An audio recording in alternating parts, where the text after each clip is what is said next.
my book, Palmetto, Symbol of Courage. I wrote it for the third grade teachers of South Carolina. They said they needed reference books for South Carolina history.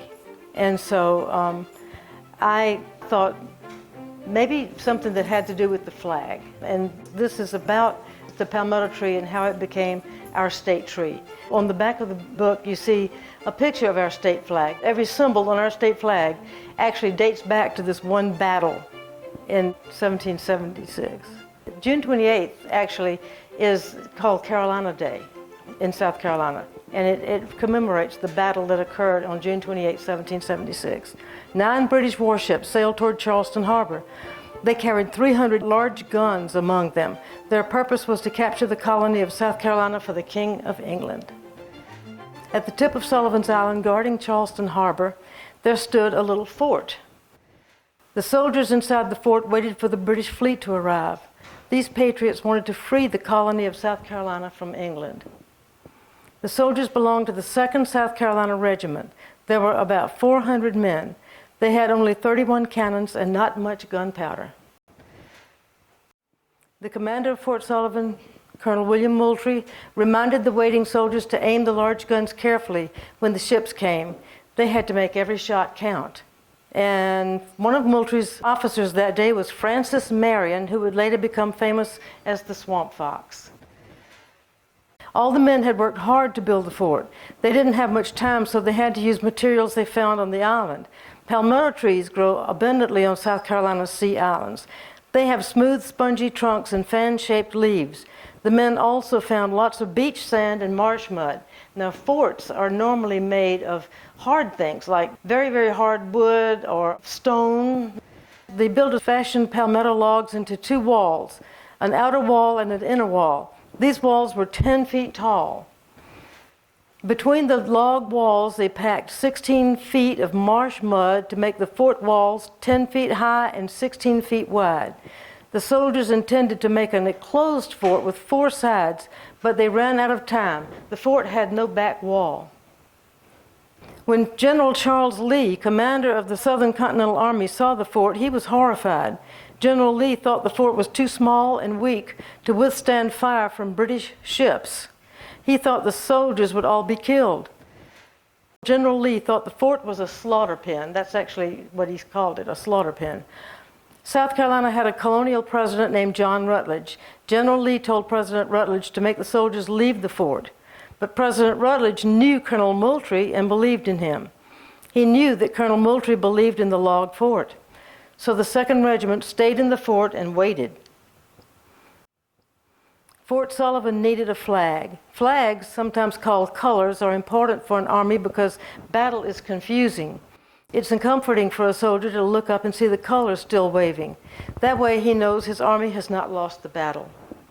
Colonel Moultrie and the 2nd Regiment wanted their flag to be blue, the same color as their uniforms. They wanted a crescent shape on the flag, like the heraldic symbol they wore on the front of their caps.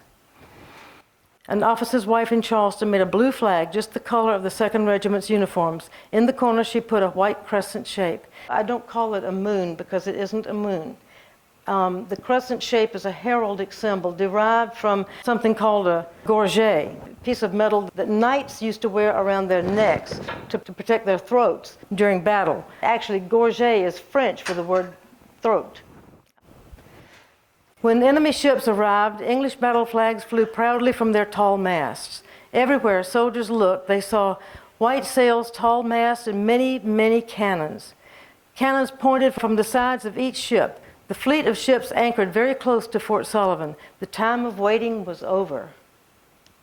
When the ship's cannons fired all at once from the side of a ship, smoke and fire rose so heavily that the ship itself seemed to disappear. This cannon fire was called a broadside. South Carolina patriots in Fort Sullivan saw and heard the ship's cannonballs, but instead of knocking down the fort's walls, most of the cannonballs sank harmlessly into the soft, spongy palmetto logs. The only ones that hurt the soldiers were the ones that flew over the walls. A few soldiers were killed or wounded that way. After each broadside, soldiers waited for the smoke and fire to clear away. Then they took careful aim, hitting their targets again and again. They damaged the British ships with almost every shot. And what they would do is they would stuff rags to the cannon, put a cannonball in there. Then they would put the gunpowder on top of the rags, and then they would just light that gunpowder, and it would explode and shoot the cannonball out. Once during the battle, a cannonball broke the flagstaff holding the new flag. The flag fell on the ground outside of the walls of the fort. Yelling, "Don't let us fight without our colors," Sergeant William Jasper leaped from the fort, and in full view of enemy guns, he ran to the fallen flag and saved it. Running as fast as he could, he carried it back to the fort, where the cheering soldiers pulled him back up.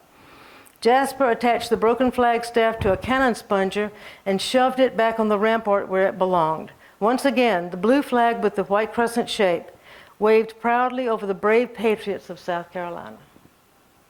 Jasper actually got famous for doing that, and was the flag carrier the next year in Savannah when the 2nd Regiment was fighting the British at Savannah, and was carrying the South Carolina flag and was killed carrying the flag. He died with the flag underneath him. As the battle raged on, the Patriots ran out of gunpowder. Boats from Charleston were bringing more powder and supplies. Colonel Moultrie sent Francis Marion and other soldiers to pick up the supplies they needed. While they waited, the soldiers in the fort sat down and ate their lunches and smoked their pipes. The British hoped they were defeated and deserting their posts, but they learned differently when the fort's cannons began to shoot again. Finally, the British had to admit defeat. Too many of their sailors and officers had been killed or wounded, and their ships had been damaged very badly. But the little log fort was still there. The ships left while they could still sail. I've painted these pictures in acrylic, very thin acrylic paint.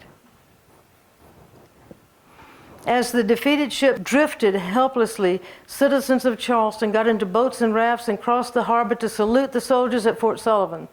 Dignitaries reviewed the 2nd Regiment assembled outside the battered fort.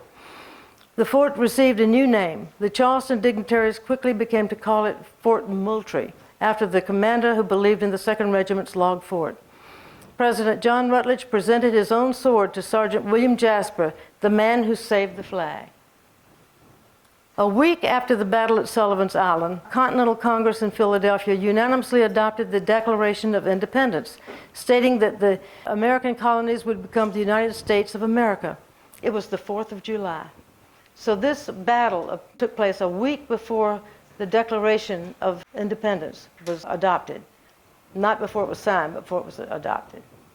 News of the victory at Sullivan's Island had reached the Continental Congress. Several leaders of our new country praised the 2nd Regiment of South Carolina for their success. The Palmetto tree quickly became a state symbol. After the victory at Sullivan's Island, South Carolina's President Rutledge ordered a state seal to be made. It commemorates the battle as well as the Declaration of Independence. The front of the seal shows a palmetto tree growing out of an oak stump. The oak stump symbolizes the British ships which were made of oak. On the seal's reverse, a woman symbolizing hope walks on dangerous swords near the seashore. The Latin words Dum Spiro Spero appear at the top. This is our state motto. While I breathe, I hope. While I breathe, I hope. That is why a white palmetto tree holds a place of honor in the center of South Carolina's blue state flag. A white crescent shape, slightly tilted now, still appears in the upper left corner of the flag to honor the brave 2nd Regiment who won the battle at Sullivan's Island so many years ago.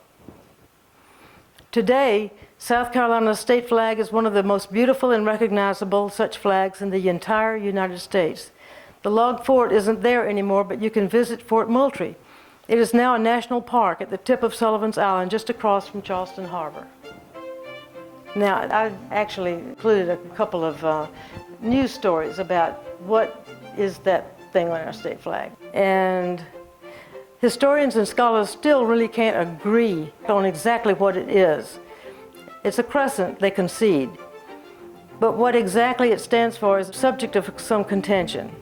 It's something that's been debated for years, says John Tucker, Assistant Director of South Carolina Historical Society. A lot of people don't realize it goes back to the war. At first, they said that it should be an N crescent. It should have the points pointing upward. And that's the way it was at first. But Alexander Samuel Salley, who is a distant relative of mine, he was the first South Carolina historian, and he tilted that crescent slightly toward the flagstaff.